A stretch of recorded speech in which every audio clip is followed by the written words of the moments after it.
Are there any general ethical principles that apply everywhere, all across the globe, or are they relativized and localized in particular countries and cultures and even ethnic groups?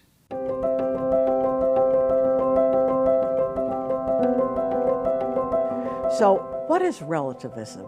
That's a perspective that there aren't any universal truths, there aren't any universal values. Instead, they're different from culture to culture and from situation to situation. Now, the problem with that is that means there's no ultimate right or wrong answers or ultimate right or wrong behaviors. Now, if that makes some of you uncomfortable, well, don't worry, we have some solutions to that. So relativism is both descriptive and normative. That is, it's descriptive because it describes how different cultures are different. We all recognize that. You all know when you travel to different countries, even when you travel between village and village, or city and village, or between two cities in your own country, you find people are doing things differently. And that's normal, and that's fine. And we don't want to destroy that. That's the richness of our culture. So that is called cultural relativism.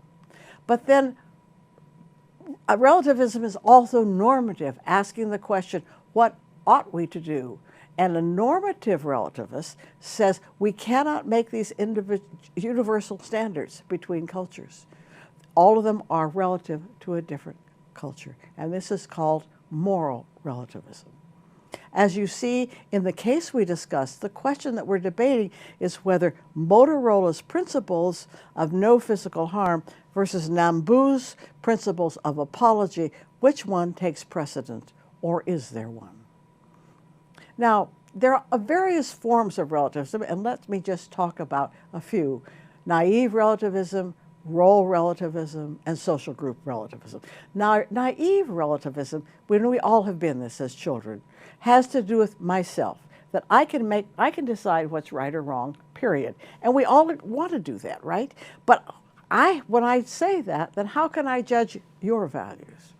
Because mine are mine and yours are yours, and they're all just personal opinions, period.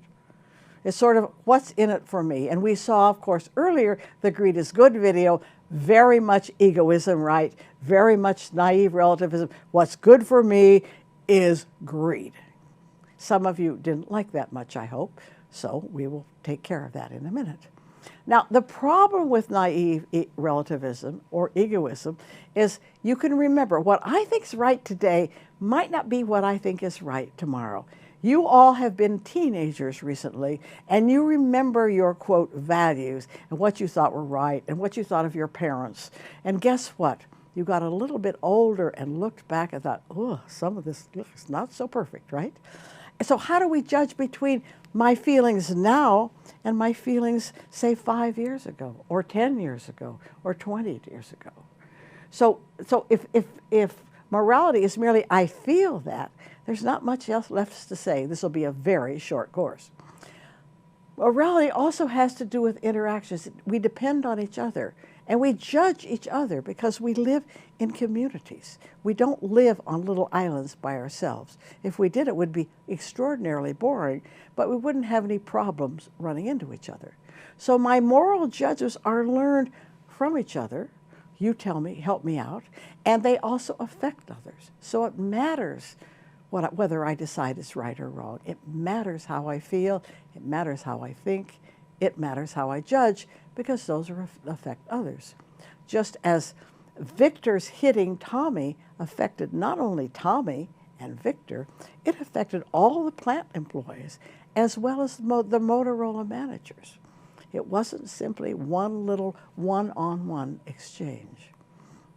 Well, so where do we get our values and beliefs? We get them from our family, our friends, schools, our religion, employment. So I learn what's right and wrong from these engagements, and I also judge those. So they're not written in stone. I make judgments about those relationships. So moral judgments then are social and they're interdependent.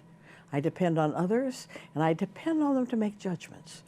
So a pure egoist can't make moral judgments at all, like our poor little cat here.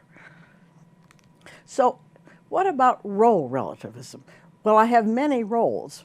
And I'm a mother, I'm a teacher, I have a child, I have cousins, I go to a religion, I have obligations to my community. So is morality determined by a particular role? Well, if it is, it's very difficult.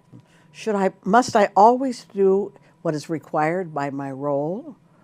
Must Victor never hit Tommy because his role is plant manager at Motorola? Must Stan enforce the Motorola principles because he's a Motorola manager? But each of us has many social roles. I have roles besides being a professor. I'm a mother, I'm a child, I'm part of a community, I'm a voting member of my community, I also play sports.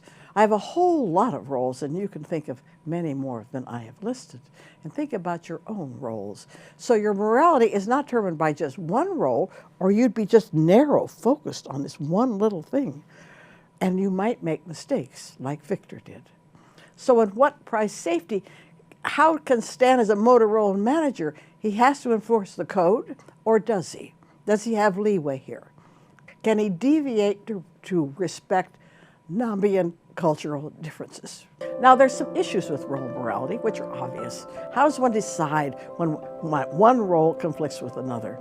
How do I decide on Motorola rules versus Nambu customs? And are we merely a collection of roles? Must I always follow the dictates of my role? Well, as you know, that's virtually impossible. And you see these people trying to do that.